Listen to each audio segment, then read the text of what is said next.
Jadi saya bukan penyusup ya. Ah, ini sebenarnya pertanyaan ini saya nggak suka ya, karena jawabannya juga kadang-kadang bercanda nih. Kenapa kita mati? Ya sudah ajalnya ya, mau diapain gitu. Nah tapi nggak, kita dari sini kita mau bedah dari sisi konsep sel. Saya mau buka dari konsep sel. Kenapa? Karena kita ketahui bahwa tubuh kita ini semuanya terdiri dari sel. Sel yang menyusun menjadi jaringan, jadi organ, kemudian jadi membentuk tubuh kita ini saat ini. Nah tentunya kita mati itu tadi dibilang karena ada proses. Proses itu ada dua, dari dalam dan dari luar. Ini yang dari dalam ya, karena kita terjadi penuaan. Udah pasti nih, ini sesuatu yang pasti ya, nggak bisa dihindari. Ya sesuai dengan umurnya kita. Penuaan akan terjadi jika sel kita ada yang rusak atau mati, dan ini wajar. Kematian sel itu sama seperti kematian diri kita ya. Ada yang wajar, ada yang tidak wajar. Kematian wajar itu adalah karena memang usia selnya sudah mencapai waktunya untuk mati, dan tugas tubuh kita adalah menyiapkan penggantinya. Jadi kalau yang senang di organisasi, ada kenal tentang organisasi itu harus pengkaderan ya. Nah, di sini juga harus dikader sel-selnya, disiapkan untuk penggantinya. Jangan sampai pada saatnya nanti sudah mau mati, nggak ada yang siap menggantikan. Kalau nggak ada yang siap menggantikan, apa yang terjadi? Fungsinya akan turun, fungsi-fungsi sel kita akan turun. Sedangkan sel itu adalah pengatur atau yang membentuk organ dan jaringan, yang nantinya ujung-ujungnya adalah ke aktivitas tubuh kita semua akan terganggu, dan ujung-ujungnya sakit lah. Nah ini berdasarkan survei ya, laporan kesehatan dunia sebenarnya mau tahun berapa juga, ini kurang lebih mirip ya seperti ini, yaitu masih nomor 1 itu penyakit jantung, kedua stroke, 3 penyakit paru-paru, keempat dan seterusnya lah. Tapi yang saya ingin tunjukkan sebenarnya di sini adalah ada perubahan pola penyakit. Kalau dulu penyakit-penyakit itu didominasi oleh penyakit-penyakit infeksi. Kenapa? Biasanya karena pengetahuan kita juga masih kurang tentang kesehatan. Kedua, kemampuan kita untuk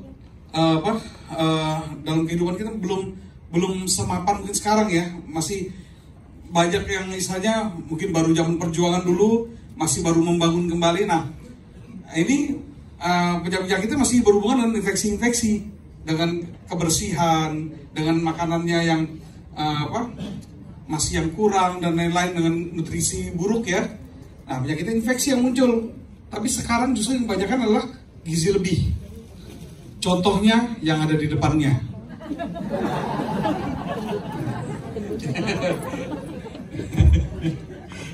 Mendingan daripada orang bilang, Dokter Alam juga begitu, mendingan saya ngaku sendirian gitu ya. Nah, jadi yang sekarang problem adalah justru gizi lebih. Ya nampaknya ke obes, bahkan ke anak-anak kecil pun sudah banyak yang obes ya, betul ya. Dan penyakit-penyakitnya otomatis siapa? Yang berhubungan dengan masalah-masalah obesitas dan masalah lemak, masalah peredaran darah. Terutama juga satu lagi penyakit degeneratif. Usia hidup kita kalau lifestyle makin bagus, memanjang nggak? Makin panjang kan? Ya. Tapi dengan memanjang berarti usia kita makin menua. Otomatis penyakit yang paling banyak yang berhubungan dengan penuaan. Nah, penyakit degeneratif itu adalah penyakit yang berhubungan dengan proses penuaan. Ya seperti bilang dengkulnya mulai keropos, mulai mulai pikun dan lain-lain, itu memang berhubungan dengan penuaan. Kenapa terjadi penuaan? Ya tadi, sel tadi.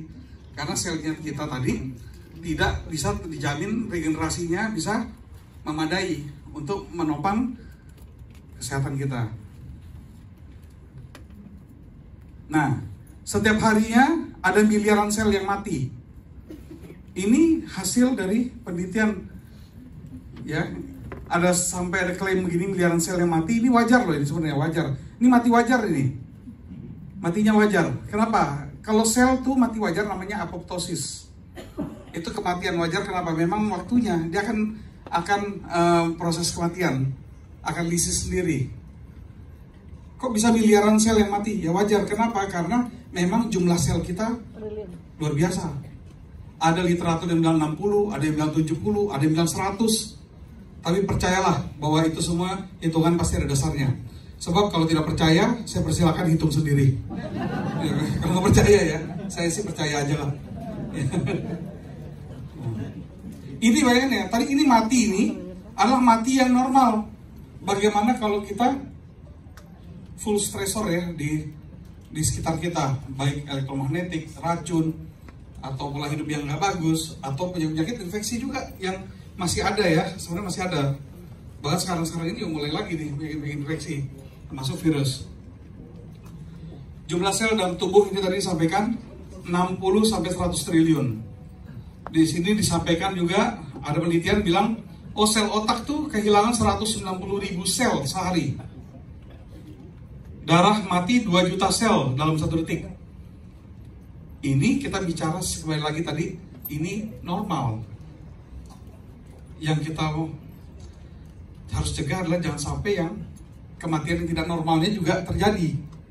Apa mampu kita untuk mengejar menggantikan sel-sel yang mati yang luar biasa banyaknya? Nah ini, di sini saya kasih informasi ya. Jadi sel jantung ini itu ada usianya 25 tahun. Jadi kalau di sini ada misalnya yang usianya di atas 50 tahun, anggaplah 50 tahun tapi belum sampai 75 tahun. Berarti kurang lebih sel jantungnya itu sudah 2 kali ganti. Kalau sudah di atas 75 tahun, berarti paling tidak sudah 3 kali ganti sel-selnya, khusus jantung. Kalau sel paru 500 hari usianya, wajar tuh, dari mulai terbentuk sampai mati. Dan itu siklus harus terjadi terus. Begitu mau mati harus ada yang siap menggantikan. Selalu harus ada yang menggantikan. Sel kulit, nih 28 hari, 21-28 hari. Jadi kalau ada yang sedang misalnya untuk yang bergerak di bidang kecantikan atau pengen kinclong, nah jangan harap baru pakai sebentar langsung pengen kinclong dalam 1 minggu. Ada usianya 28 hari. Artinya apa? Kulit itu ada 3 lapis. Ada yang dasar ya, ada yang tengah, ada yang di atas kan. Yang di atas itu yang paling luar ini. Ya. Dia mulai kan pembentukan dari yang paling bawah. Jadi yang pertama pasti yang dibikin kinclong yang bawah dulu. Nah, jadi sadarlah, tunggu. Nah, konsumsi aja terus, rawat terus tubuh kita, nanti akan kelihatan juga kinclongnya. Tapi harus sabar. Jadi di sini kita bilang bahwa nanti pada saat penggunaan produk-produk kita juga, itu jangan anggap ini sebagai obat. Gak bisa diminum 5 menit, 10 menit ada perubahan. Maksudnya kayak obat demam atau obat nyeri diminum 5 menit hilang gitu ya. Enggak, butuh proses. Sakit butuh proses, sembuh butuh proses. Yang kita berharap dengan produk-produk kita ini adalah proses penyembuhannya lebih cepat dari pada saat proses sakitnya, gitu ya. Oke. Nah, untuk bertahan hidup, jadi sel-sel ini tentu butuh regenerasi. Regenerasi itu adalah proses penggantian. Ya. Bila sel nggak diregenerasi, bagaimana hasilnya? Yaitu jaringan rusak, organ fungsinya tidak baik, kerjasama antara organ, antar sistem itu juga semuanya akan terganggu, nggak balance. Ada yang bilang nggak balance hormonnya, enzimnya nggak balance. Akhirnya apa? Macam-macam lah. Ada yang nanti peredaran darahnya jadi nggak bagus juga, ritme jantungnya jadi nggak bagus juga. Contohnya ritme jantung tuh karena jantung kan bergerak tuh berdasarkan ada listriknya di dalam jantung. Kelistrikannya terganggu. Di otak pun begitu, bisa terjadi kelistrikan yang terganggu. Akhirnya terjadi macam-macam masalah. Nah, ini ditanyakan kenapa nih bisa rusak selnya. Ya tadi ini stresor yang dari luar ya. Polusi udara, makanan nggak sehat, pengawet-pengawet, pestisida, intinya hal-hal yang bisa menekan sel-sel kita menjadi tidak bisa tumbuh secara normal. Nah, di sini kita perlu mengenal bagaimana proses sel tubuh kita itu bisa diregenerasi. Di sini kita kenalkan, saya rasa sudah banyak yang tahu tentang stem cell, tapi saya akan refresh. Stem cell itu apa sih? Stem cell itu adalah ibu sel, atau disebut juga sel induk, atau mother of cell, atau sel punca. Jadi inilah sebenarnya yang bertanggung jawab untuk melahirkan sel-sel baru. Jadi dia ibunya. Nah ini kalau kita bicara biologi, atau mungkin kalau yang sudah sepuh, kita dulu belajar ilmu hayat dulu, sperma sama ovum bersatu menjadi zigot. Zigot kemudian jadi janin, kemudian jadi bayi, jadi anak kecil, jadi dewasa. Jadi dewasa tadi yang 100 triliun tadi, awalnya dari berapa sel? Sel zigot itu satu. Satu jadi banyak. Satu jadi bermacam-macam. Kalau macam-macamnya sel ada berapa sih? Sekitar 220 jenis. Jadi kalau mata, hati, ginjal dihitung satu-satu tuh, itu kira-kira ada 220 jenis. Nah, yang satu menjadi 220 jenis. Yang satu menjadi 100 triliun. Nah, berarti biangnya satu ini. Inilah awalnya nih. Berarti kalau ada yang rusak sel-sel yang dimanapun yang ada, yang bisa betulkan siapa? Yang kita cari ibunya. Yaitu stem cell tadi. Masalahnya sekarang, stem cellnya kan udah nggak bentuk zigot. Ada di mana? Sebenarnya stem cell tuh ada di seluruh bagian tubuh tuh ada. Tapi yang paling banyak, yang paling bekerjanya paling aktif itu sebenarnya di sumsum tulang. Nah, itu yang paling banyak di situ. Nah, tugas kita tuh sebenarnya menjamin agar stem cell kita ada dalam jumlah yang cukup dan kualitasnya yang baik. Ada dua hal nih ya, supaya stem cell kita bisa menghasilkan sel-sel baru yang bagus ya. Satu, jumlahnya cukup. Kedua, kualitasnya. Nah, stem cell ini dari mana? Dia juga harus dibentuk dia. Berarti harus dari apa? Nutrisi. Berarti kita nutrisinya harus baik. Pertama harus baik, kedua harus cukup. Cukup ada dua juga. Cukup dari segi variasinya, cukup dari segi jumlahnya. Gitu. Ada penelitian bilang manusia itu kalau mau nutrisinya yang paling lengkap itu sekitar harus 70-an lebih nutrisi dikonsumsi sekaligus. Tapi kalau kita mau makan seperti itu susah sekarang. Kenapa? Berarti harus ada unsur macam-macam tuh di situ. Ada buah, ada sayur, ada protein nabati, ada protein hewani, ada karbohidrat, ada lemak dan lain-lain. Yang kedua dari segi warna, ada warna hijau, kuning, merah, orange, semuanya. Semua jenis makanan itu warnanya harus variasi, jenisnya variasi, itu mungkin baru bisa mencukupi, tapi itu susah. Jadi kita butuh bantuan support intake nutrisi yang istilahnya yang memadai. Nah, di sini kita dikasih solusi, disiapkan nutrisi yang yang bisa memenuhi kebutuhan untuk pembentukan sel-sel kita. Kita mau gali lagi nih, stem cell itu apa sih tadi ya? Jadi secara medis dibilang stem cell adalah sel yang belum berdiferensiasi. Maksudnya berdiferensiasi artinya apa? Belum menjadi apa-apa. Sel ini masih sel awal. Belum menjadi sel mata, belum menjadi sel ginjal, belum menjadi sel paru, belum menjadi sel jantung. Artinya dia bisa jadi apa saja. Dan kerjanya bisa seperti bunglon. Bunglon itu kalau nempel di dinding warna biru jadi apa warnanya? Biru. Nempel di hijau jadi hijau. Nah, stem cell ini kalau nempelnya di jantung dia jadi sel jantung. Kalau nempel di hati jadi sel hati. Ini diperlukan kenapa? Karena kalau sel jantung rusak, nggak bisa itu kita pinjam dari sel hati untuk ke jantung dan berubah menjadi fungsinya jadi sel jantung. Sudah masing-masing punya tugas, udah spesifik. Nah, yang bisa hanya stem cell yang melakukan itu. Tuh. Ini menurut Kaplan's PhD ya, stem cell adalah sel penyembuh yang ada di seluruh tubuh kita. Nah, disebut penyembuh kenapa? Ya tugasnya ibu sebenarnya banyak ya, melahirkan, merawat, memberi makan, ya, melindungi, ya itu stem cell tuh tugasnya. Ini kurang lebih seperti inilah kalau di mikroskop elektron ya. Nah, ini juga nih, saya mau jelaskan tentang stem cell itu bisa didapat dari mana sih? Ya, di sini ada tiga gambar. Mudah-mudahan yang di sana bisa lihat juga ya. Ya, sebenarnya. Yang pertama ini adalah stem cell embrio. Ya, jadi pada saat pertemuan zigot antara sperma dengan ovum, yang dihasilkan nanti pertama adalah embrio. Nah, ini sebenarnya stem cell yang paling bagus ya. Cuma kalau kita ambil dari sini, maka kehidupannya janin itu tidak akan berlanjut. Artinya apa? Di sini nyawa tidak lanjut ya.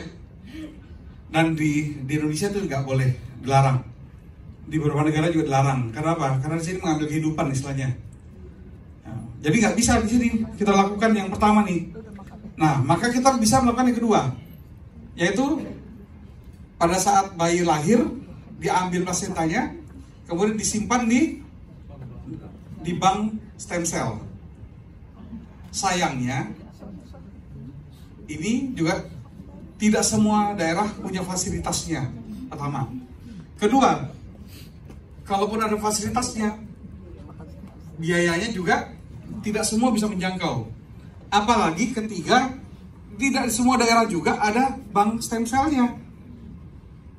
Kalau mungkin berapa tahun yang lalu ya, lebih 5 tahun yang lalu, atau 10 tahun yang lalu, kalau mau taruh stem cell kita, nggak bisa di Indonesia, harus ke Australia atau ke Singapura, gitu. Tapi di Indonesia sekarang sudah ada bank stem cell.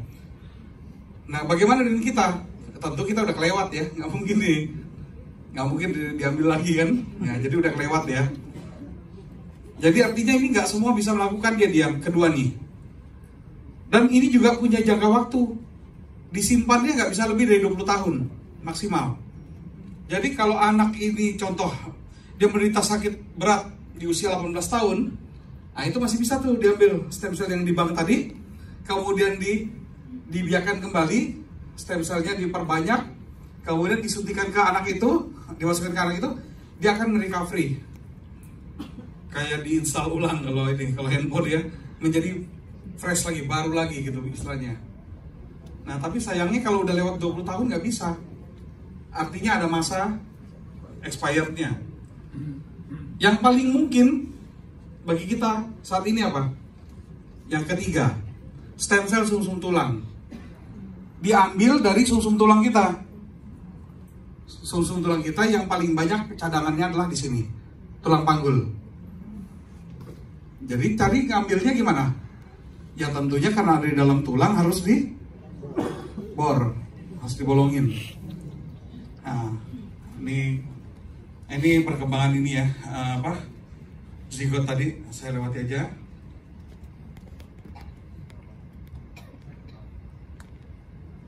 Nah, manfaat dari stem cell saya lewati dulu nanti ya. Bagaimana nanti saya sebenarnya mau kasih lihat nanti bagaimana stem cell diambil ya, tapi saya mau kasih manfaatnya dulu, manfaat stem cell ini. Stem cell ini jangan masuk ke dalam jaringan yang rusak dan melakukan regenerasi diri. Sel-sel yang rusak diperbaiki. Ya.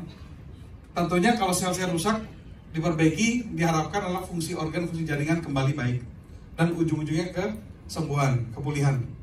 Nah, saya kasih mudah saja deh sekarang ya. Kalau ada ini buat bekal bapak-bapak, ibu-ibu buat di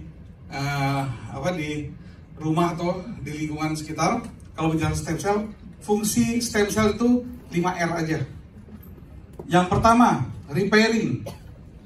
Jadi stem cell itu datang ke sel yang rusak itu bukan mau-maunya stem cell. Itu stem cell dipanggil. Contoh, ada orang sakit jantung, kena serangan jantung, selnya ada yang mati atau selnya rusak. Sel yang rusak itu dia akan mengeluarkan sinyal crying for help. Dia minta tolong, SOS, kirim SOS. Masuk ke sinyal itu ditangkap oleh stem cell yang ada di dalam peredaran darah. Dia akan tertarik. Ini ibaratnya sama aja kita sekarang kalau kita mau panggil Grab atau panggil itu pokoknya online ya. Kan Sherlock ya. Sherlock terus datang dia kan. Nah, itu sinyal itu yang dikirim, ditangkap. Nah, ini dia. Dia datang, tapi stem cell tuh nggak langsung kerja. Dia mau tahu dulu kamu butuhnya apa. Jadi stem cell itu akan datang ke tubuh kita kayak yang rusak, tapi dilihat dulu kamu butuh apa. setelah dilihat, oh kamu cuma rusak, bisa diperbaiki, maka dia akan melakukan fungsi repairing, perbaiki. Tapi pada saat kondisi sel itu adalah mati, nggak ada jalan lain, dia akan melakukan fungsi kedua, yaitu replacement, ganti. Itu sama kayak konsep kita spare part mobil atau motor gitu ya, elektronik, ya ganti kalau nggak bisa diperbaiki. Yang ketiga, regenerasi. Dalam hal apa? Menyusun kembali. Karena ada sel itu berkumpul, membentuk susunan, jadi satu jaringan atau organ, itu susunannya ada tertentu. Nah kalau udah berantakan, ya tentu fungsinya juga tidak akan maksimal, disusun kembali. Tapi ada kalanya organ-organ jaringan itu sedemikian parahnya, sehingga berantakannya luar biasa. Nggak bisa lagi itu diperbaiki ringan-ringan tuh, bongkar-bongkar dikit gitu, nggak bisa. Harus rombak penuh, yaitu direhabilitasi. Nah, dari 1, 2, 3, 4 ini, seharusnya kalau sudah terjadi, harusnya tubuh kita udah bagus gak? Bagus. Ya udah rehabilitasi, harusnya bagus dong. Ya, sudah pulih. Nah, barulah datang R kelima, yaitu bonus. Nah, tadi kan Pak Ernest harus bagi-bagi bonus ya? Nah, stem cell juga bagi-bagi bonus. Yaitu apa? Rejuvenasi, peremajaan. Jadi, efek beauty-nya itu muncul kalau sudah yang lain beres. Ya, itu namanya bonus gitu. Bagaimana untuk orang-orang yang bilang nggak punya keluhan lah, ternyata memang di labnya bagus dan lain-lain. Ya memang penggunaan produk ini akan muncul dalam bentuk langsung, bahasa Arab bilang kinclong atau glowing gitu ya, langsung ke situ larinya. Tapi kalau ada PR-PR-nya seperti labnya kurang bagus atau yang lain-lain, maka itu dulu yang dikerjakan. Ya, ini juga menjelaskan dalam hal apa? Ada orang misal gini, saya sakitnya A atau keluhannya A. Ya, saya minum SOP atau minum Otsukus ini tujuannya supaya saya terjadi perbaikan yang masalah saya ini. Kok udah 2 bulan nggak hilang-hilang ya? Yang dimarahin siapa? Upline-nya yang ngajar. Ternyata apa? Ini produk kita ini kan tentu bukan obat. Dia nggak punya target organ. Dia kerjanya holistik, menyeluruh. Jadi dia cara kerjanya bukan berdasarkan maunya kita. Memangnya kita bilang kita mau beli buat ngilangin masalah A, terus stem cell ngikut gitu, dan kita yang enggak. Kembali lagi, begitu dia masuk ke dalam mulut, itu nggak ngikut maunya kita, tapi ikut maunya tubuh kita. Tubuh kita itu ngasih ini panggilan-panggilan tadi, yang mana yang paling urgent, yang paling vital, yang paling bisa membahayakan diri kita, itu dulu yang dikerjain. Nah, seandainya sekarang saya kasih lagi, jika ada 5 macam masalah, ginjalnya kena, heparnya kena, jantung kena, pankreas kena, paru kena, yang mana dulu dikerjain? Ayo, yang mana dulu? Paling berat lah. Kembali lagi jawabannya terserah tubuh kita. Iya, jadi jangan ngatur-ngatur, jangan maunya apa gitu ya. Nah, apakah kerjainnya satu-satu? Belum tentu juga. Kalau sinyalnya sama kuat, urgentnya sama kuat, bisa saja dikerjakan bersamaan. Ya, jadi kembali lagi, tugas kita satu, cuma tinggal mangap, masukin. Gitu. Ya, nih terapi stem cell yang di pasaran ya saat ini ya. Waduh, ini yang jadi masalah sekarang. Saya nggak mau bilang mahal, saya mau bilang biayanya tidak terjangkau. Ya, sama ya. Ya. Sakit mungkin karena tindakan ya, ada tindakan, jadi ya mungkin sakit juga bukan salah satu jadi implikasinya. Sulit mungkin ya karena tadi membutuhkan peralatan khusus, butuh keahlian khusus ya, nggak semua bisa melakukannya, jadi memang sulit juga, tidak stabil ya. Mungkin tidak stabil karena namanya juga ini tindakan ya, kita berupaya untuk standar keamanan dijaga, tapi yang berbagai hal bisa jadi terjadi juga tetap. Walaupun sebenarnya secara medis biasanya SOP ini maksudnya standar ya, standar pelayanannya sudah dijaga sedemikian rupa untuk seaman mungkin. Nah ini, kalau dibilang mahal ya, saya mau kasih gambaran aja gini. kalau SOP atau produk kita itu kita karena bukan obat, maka targetnya adalah secara menyeluruh ya. Nah sekarang saya ingin sampaikan, kalau kita pengen pulih secara keseluruhan, kira-kira berapa sih biayanya kita nih yang harus dikeluarkan dengan cara stem cell biasa? Saya rasa mungkin ada yang sudah punya pengalaman dengan penggunaan stem cell yang Astramedik. Anggaplah misalnya, maaf Pak, kira-kira berat badannya berapa Pak? Boleh? Ya? 90? Oke. Berat badannya 90. Kalau kepingin kita perbaiki secara holistik, secara menyeluruh, kira-kira butuh berapa dananya? Ayo, yang biasa budgeting siapa? 1,2. Saya kasih gambaran ya. Jadi stem cell-nya itu sekarang biayanya kurang lebih untuk mengolah stem cell itu Rp2 per stem cell. Nah, berat badan 90 kg. 1 kilogram itu kira-kira butuhnya adalah 1,5 sampai 2 juta stem cell. Tapi jangan menyeluruh ya. Kita anggap aja 2 juta deh, biar gampang hitungnya. Jadi 90 kg dikali 2 juta berapa? 180 juta. Dikali Rp2. 360 juta sekali terapi. Kurang lebih ya. Umumnya ada pengulangan, tidak sekali. Bisa 3 kali sampai 5 kali. Ya udah kebayang ya, harus siap dari segi pendanaannya juga itu. Ada sih yang nggak setinggi itu juga, tergantung jenis penyakitnya, apakah dia mau holistik, apa hanya spesifik khusus organ ini, organ ini. Tapi tadi kita bicarakan holistik. Kenapa? Supaya bandingannya adalah apple to apple. Pakai produk adalah untuk holistik, maka kita hitungannya juga holistik.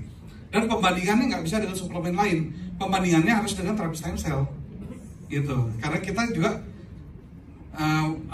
berupaya untuk bisa menginduce stem cell kita untuk aktif dan bisa memulihkan diri kita sendiri. Nah, ini kurang lebih gambaran tadi yang saya bilang. Bagaimana sih tindakan kalau secara medis yang tadi yang pengambilan sumsum tulang? Ini kasus adalah pada pasien-pasien dengan kasus masalah penyakit degeneratif di daerah sendi lutut, sendi di kaki ya. Nah, yang ini adalah proses pengambilan sumsum tulangnya yang di pinggul. Nanti ada video aja ya. Ini singkat aja nih. Nah, ini proses pengambilan. Jadi harus dibor dulu. Untuk mendapatkan apa? Sumsum tulang. Sumsum tulang itu kan ciri khasnya beda ya dengan darah ya. Kalau darah kan lebih cerah ya. Nah, ini lebih gelap dia warnanya. Lebih gelap. Nanti sumsum tulangnya diambil, dimasukkan ke dalam alat centrifuge, diputar supaya apa? Terpisah antara komponen sumsum tulangnya dengan cairan yang sudah ada stem cell-nya. Nanti yang ada stem cell-nya itulah yang disuntikan kembali. Tapi ini untuk kasus ringan ya, makanya stem cell-nya bisa langsung dipakai. Kalau kasus berat nggak bisa, nggak cukup stem cell-nya, harus diperbanyak dulu dengan satu mekanisme, satu metode, yaitu untuk memperbanyak dulu, diperbanyak. Bisa butuh harian, bisa butuh mingguan. Tentu juga berimpact pada cost, pada biaya. Kemudian setelah dapat stem cell-nya disuntikan ke titik-titik yang bermasalah tadi. Nah, kita lihat videonya ya. Oke, saya tepi dulu. Yang bisa dibantu untuk ini?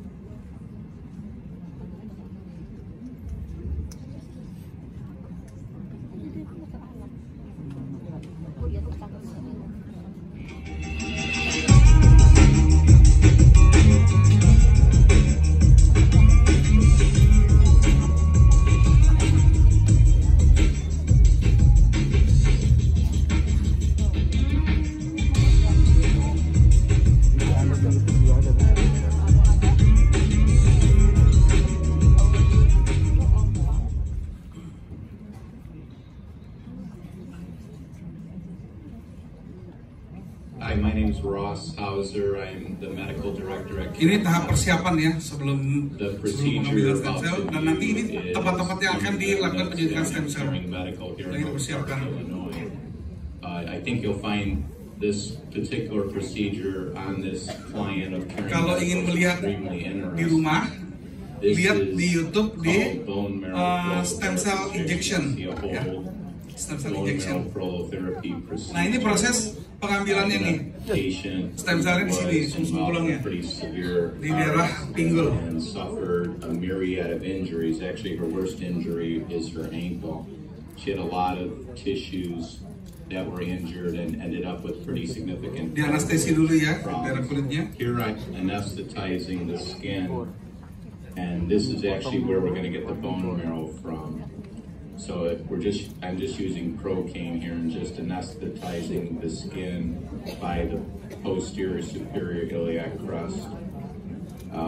We typically use a couple of different antibiotic solutions to clean the skin. Nah, di titik inilah nanti akan dilakukan And the pengukuran. actual way that I go about piercing the bone is using the EZ-IO drill. Bagaimana? Udah mulai terasa? Ya, ada yang udah terasa mungkin? Ya, dirasakan ya, makin diresapi ya, diresapi. And now in the bone marrow. When we do concentrated bone marrow, Ini harus menembus sampai ke tengah tulang untuk dapatkan sumsum tulangnya. Amount of bone marrow. So in this particular patient, we're getting the bone marrow from the iliac crust. The iliac crust is a greater reservoir of bone marrow compared to the tibia. And dibilang iliac crust ini adalah tempat yang paling ideal sebagai reservoir, sebagai cadangan terbanyak sumsum tulang. Di sini paling banyak nih. Anywhere from 10 to 15 cc's of cells. So you can concentrate the cells down. Dari sekian banyak ini sumsum tulang diambil, paling hanya ribuan saja di sini stem cell di dalamnya. Jadi nggak banyak. Then we obviously put pressure on it, but this patient will just have a little bit of soreness where the bone marrow was. Nah, sebentar lagi kita proses pembilahan dari sumsum tulangnya tadi yang bercampur ada stem cell di dalamnya akan dipilah menjadi cairan yang mengandung stem cell saja. The reason why Caring Medical does bone marrow versus other types of stem cell therapy is bone marrow is easily accessible. It takes minimum amount of time. Dikatakan bahwa alasannya pengambilan stem cell dari sumsum tulang di sini adalah yang paling mudah diakses. Jadi yang paling mudah seperti ini. See the nurse. We talk about the procedure. Ini kalau diperhatikan ada tabungnya yang tadi yang berisi sumsum tulang, yang sebelahnya kosong. Nanti ini akan pindah nih, yang ada stem cellnya ke tabung yang kosong. Spin down the bone marrow, do the actual procedure, put heat on there. The area is treated afterwards. The whole process is under an hour, so a client who lives around Oak Park, Illinois, around Chicago can actually then go to work. Kalau di Indonesia ini untuk rumah sakit yang diizinkan ada 11 rumah sakit untuk melakukan ini. Dengan induknya itu RSCM dan yang di Surabaya. Prolotherapy injections go down to the periosteum. So what we're doing with bone marrow prolotherapy is anesthetizing the periosteum, so the periosteum or the covering of the bone can be pierced. Ini yang diambil ini adalah yang sudah mengandung stem cell. Dan inilah yang akan disuntikan kembali ke target organ. Organ yang mau dipulihkan. Concentrated bone marrow. In that bone marrow will be thousands on thousands of stem cells. And you need to realize you just need 20 stem cells to take in a particular joint. And if those stem cells double hanya butuh berapa puluh stem cell untuk di setiap sendi yang mau diperbaiki, karena dia akan memperbanyak diri nanti. Tapi itu untuk kasus ringan. Kalau berat nggak bisa, nggak cukup. We're using the bone marrow for the proliferate, specifically inside the various joints. I particularly use bone marrow for stem cell therapy. Ya, saya rasa cukup ya. Jadi ini gambarannya. Jadi saya nggak tahu apa kalau dikasih vouchernya mau nggak? Tuh dikasih hadiah loh ini, nggak mau? Nggak mau ya.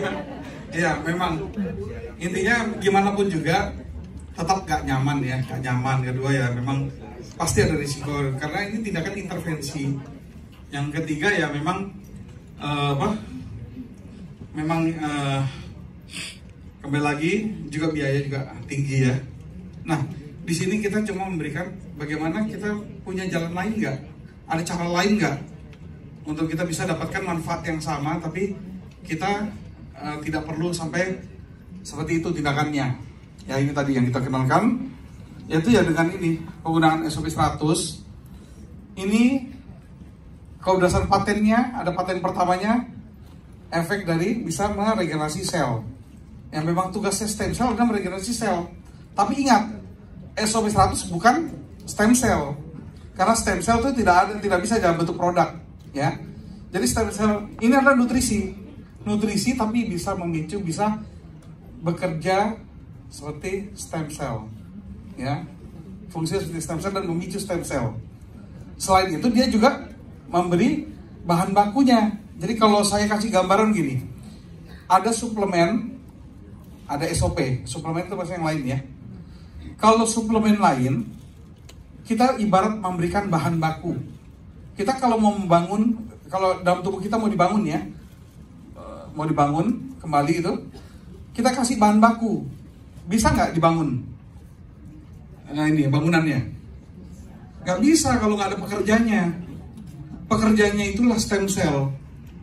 Nah, tapi stem cell sebenarnya pada dasarnya memang sudah ada dalam tubuh kita.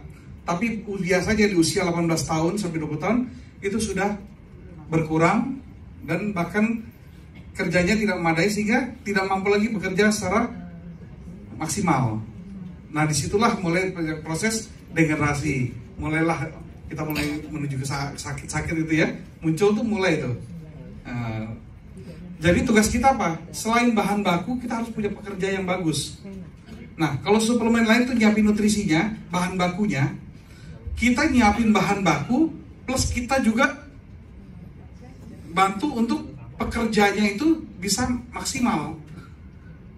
Otomatis kerjanya jadi bagus, makanya cepat.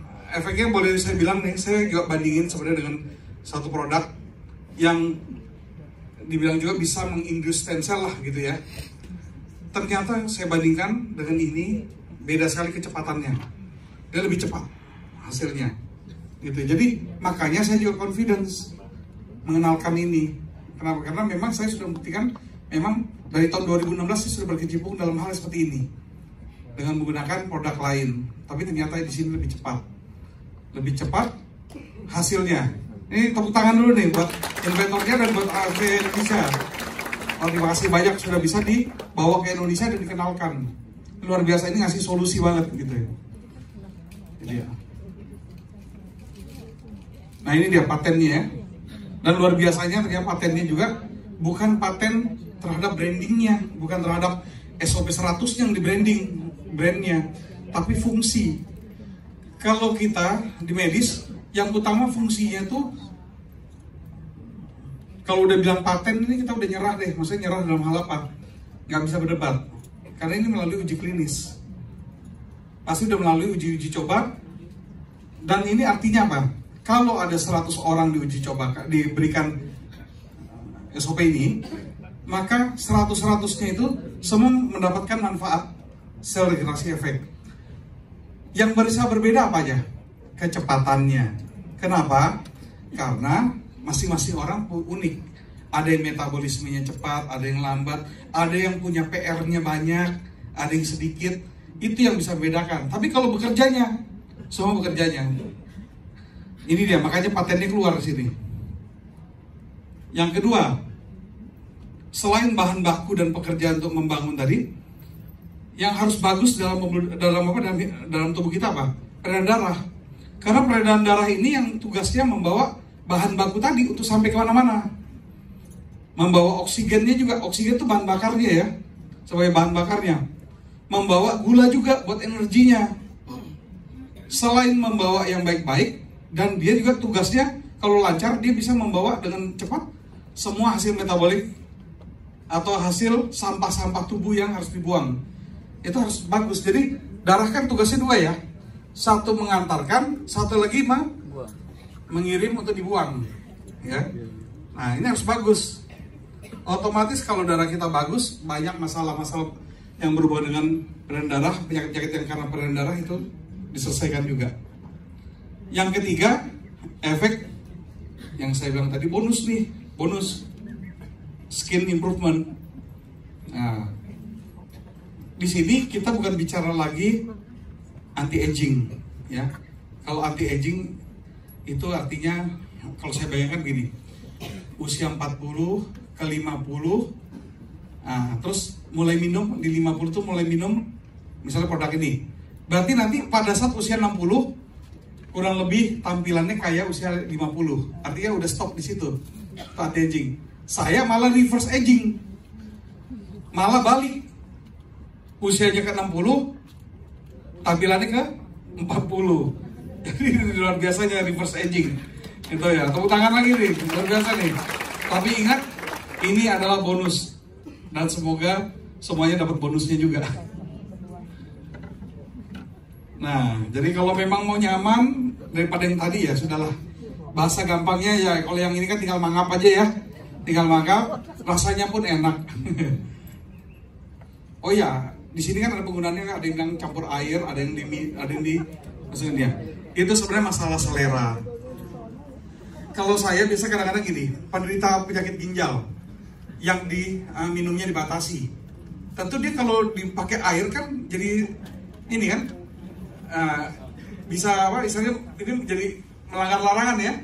Nah, supaya tidak ya langsung aja masukin ke mulut gitu ya. Lagi pula dari segi ini kita sayang banget ya kalau sampai di gelas itu masih ada sisa-sisa granul, kalau sampai dituangin lagi, minum lagi sampai bersih gitu ya. Sayang banget, masalahnya nih khasiatnya sayang nih kalau nggak ditelan semua ini. Ya, itu tadi penjelasan tentang marine placenta, atau yang boleh dibilang sebenarnya ini dibuat dari selaput pembungkus telur ikan salmon ya. Nah sekarang yang kedua adalah tentang DNA terapi. DNA terapi ini dibuat dari salmon mild DNA, jadi dari spermanya. Kalau sperma pasti dari jantan ya, dari jenis ikan yang sama, Salmon Coringus kata salmon yang jantan. Nah, disebut DNA ini disebut deoksiribonukleat acid sebagai molekul yang dia punya menyimpan instruksi untuk standar-standar makhluk hidup. Jadi supaya makhluk itu bisa berkembang, tumbuh dengan baik dan juga bisa bereproduksi, itu semua rekam jejaknya itu blueprintnya ada di dalam DNA. Jadi kita di sini fungsi DNA ini adalah untuk memastikan bahwa kita dapat berkembang dengan baik ya. Nah, kalau DNA rusak, ini langsung aja disebut saluran kanker. Intinya begini, sebenarnya dalam tubuh kita itu sel-sel yang rusak itu semua berpotensi memang untuk menjadi suatu penyakit. Salah satunya malformasi, itu bisa jadi kanker juga. Nah, ini sebenarnya yang sekarang jadi momok kan di dunia kedokteran dia sekarang ya, masalah kanker ini. Sebenarnya Tuhan tuh udah ngasih solusi, udah ngasih tentara dalam tubuh kita. Nah, ini yang saya mau kenalkan di sini sebenarnya nih. Dalam tubuh kita itu kan ada sel darah putih yang orang bilang buat tugasnya sebagai untuk imunitas kita kan. Ada sel T, sel B dan lain-lain. Tapi ada satu tentara khusus yang mau bilang Kopassusnya lah, yaitu namanya NK cell, natural killer cell. Nah, natural killer cell ini adalah ya dari segi namanya natural, alami, killer, pembunuh, sel, ya pembunuh sel. Jadi pembunuh sel yang alami yang memang sudah ada dalam tubuh dan memang tugasnya itu. NK cell itu punya tugas dua. Satu, bunuh sel kanker. Dua, bunuh sel yang terinfeksi virus. Bukan bunuh sel virus, bukan bunuh virus, tapi bunuh sel yang terinfeksi virus, sel yang rusak karena virus. Berarti dia bagaimana caranya nih? Kok bisa tahu mana sel yang rusak, mana yang nggak rusak? Sel yang rusak itu punya penanda.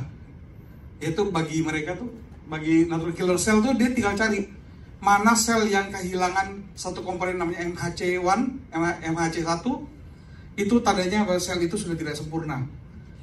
Yang kehilangan itu MHC1 itu akan diserang oleh stem cell, oleh NK cell. Jadi dimanapun berada sel-sel tersebut, NK cell akan berusaha menemukan dan dia musnahkan. NK cell ini cara kerjanya apa? Dia berpatroli di pembuluh darah kita, dia muter. Tugasnya muter, ngeronda dia. Tugasnya ngeronda sampai ketemu sel kanker atau sel yang terinfeksi virus. Gitu. Jadi ini juga disebut sebagai smart cell, sel yang cerdas ya. Nah ini, dari limfosit atau dari sel-sel darah putih yang ada di tubuh kita tuh 10-15%-nya adalah NK cell atau killer cell. Jadi sangat cerdas untuk bisa menemukan di mana sel-sel kanker berada. Ya. Jadi tugas kita sebenarnya apa sih? Tugas kita kalau tadi satu menjamin bahwa stem cell kita selalu siap dalam jumlah yang cukup dan kualitas yang baik. Kita juga punya tugas terhadap NK cell ini. Bagaimana supaya penjagaan kita tuh kuat. Nah tentunya stem cell juga membantu sebenarnya terbentuknya NK cell. Jadi ada hubungannya. Tapi yang tadi sperma dari ikan salmon tadi ini atau salmon Maldena ini, dia juga ada patennya loh. Udah ditemukan patennya bahwa ternyata dia bisa secara spesifik bisa meningkatkan NK cell kita juga. Makanya dalam patennya ada di sini. Ini saya rasa sudah tadi dijelaskan ya. Nah ini bagaimana target bisa mengenal mana yang salah sel-selnya. Ada yang kehilangan MHC1 itu yang diserang. Bagaimana dengan kanker-kanker yang ada metastase ya tentu ya dia cari semua itu. Dia cari semua. NK cell disebut dengan istilah smart cell tadi sudah.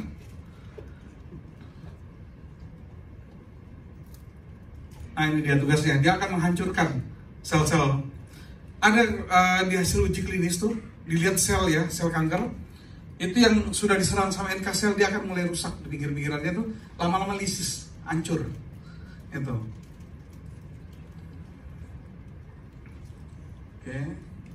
Nah di sini juga ada cara mencegah kanker, yaitu dengan cara tadi kita jamin bahwa NK cell kita terawat dalam segi apa jumlahnya dan manfaat kualitasnya. Dan salah satunya yang harus kita jaga juga apa? Pencernaan kita harus bagus. Kenapa? Sistem imun kita juga salah satunya adalah dipengaruhi dengan baiknya pencernaan kita. Nah, di produk kita ini yang namanya Utsukushi itu dia juga mengandung 1 triliun bakteri baik yang sifatnya apa? Bisa memperbaiki kinerja usus kita. Mungkin pernah lihat ya kalau orang-orang dengan penyakit yang kronis itu biasanya apa ya, ususnya tuh sudah kayak berlubut-lubut tuh, kotor tuh. Nah, itu juga menyebabkan apa? Penyerapannya udah nggak bagus. Nutrisi kita bagaimana mau diserap dengan bagus kalau terhalang? Nah ini bisa membersihkan nih. Ini luar biasa sekali nih. Karena disebut juga ini bakteri yang baik tadi disebut probiotik ya. Dia mampu juga meningkatkan imun kita juga di sini. Nah ini berdasarkan critical review in Food Science dan Nutrition tahun 2014, probiotik merupakan salah satu stimulan dari sistem imun. Dijelaskan juga probiotik bekerja sebagai stimulan, dia menstimulasi respon dari sel-sel imun yang terhadap sinyal yang abnormal, dan nanti dia yang bermasalah itu dia usir dia. Nih kalau lihat gambaran ini tahu ya, kira-kira ini produknya apa ya? Nggak usah sebutin. Ya, tapi bayangin nih, satu saset Utsukushi itu sebanding dengan 1000 minuman probiotik. 1000. Makanya saya bilang tadi, itu isinya tuh 1 triliun bakteri. Patennya ada 3. Nah ini uniknya di AFC adalah semua produk itu diuji klinis dan keluar klaim patennya. Ini yang jadi pertanggungjawaban dari inventor ini dia. Usukushi mempunyai efek anti tumor agent. Kenapa? Karena dia bisa meningkatkan NK sel kita. NK sel tadi tugasnya itu ya, salah satunya ya, membunuh sel kanker. Yang kedua, immune activating effect. Jadi dia akan memperkuat pertahanan tubuh kita terhadap infeksi-infeksi dari makhluk astral, dari bakteri dan lain-lain. Yang ketiga adalah ini yang khas juga ya, therapeutic agent on hepatitis C. Jadi kasus-kasus hepatitis C, dia umumnya biasanya dokter juga bingung nih mau kasih apa, karena obat yang spesifik nggak ada ya. Nah di sini ternyata dia bermanfaat banget ya buat perbaikan ini fungsi hepar kita. Untuk kasus hepatitis C secara khusus, Usukushi bisa sangat-sangat membantu. Jadi bisa kita rekomendasikan untuk pasien-pasien dengan yang hepatitis C. Ya, mungkin demikian yang dapat saya sampaikan malam ini. Memang cukup banyak yang disampaikan tadi ya, tapi mudah-mudahan setidaknya saya berharap 70-80% bisa diserap dan bisa ditransfer kembali pada rekan-rekan yang lain yang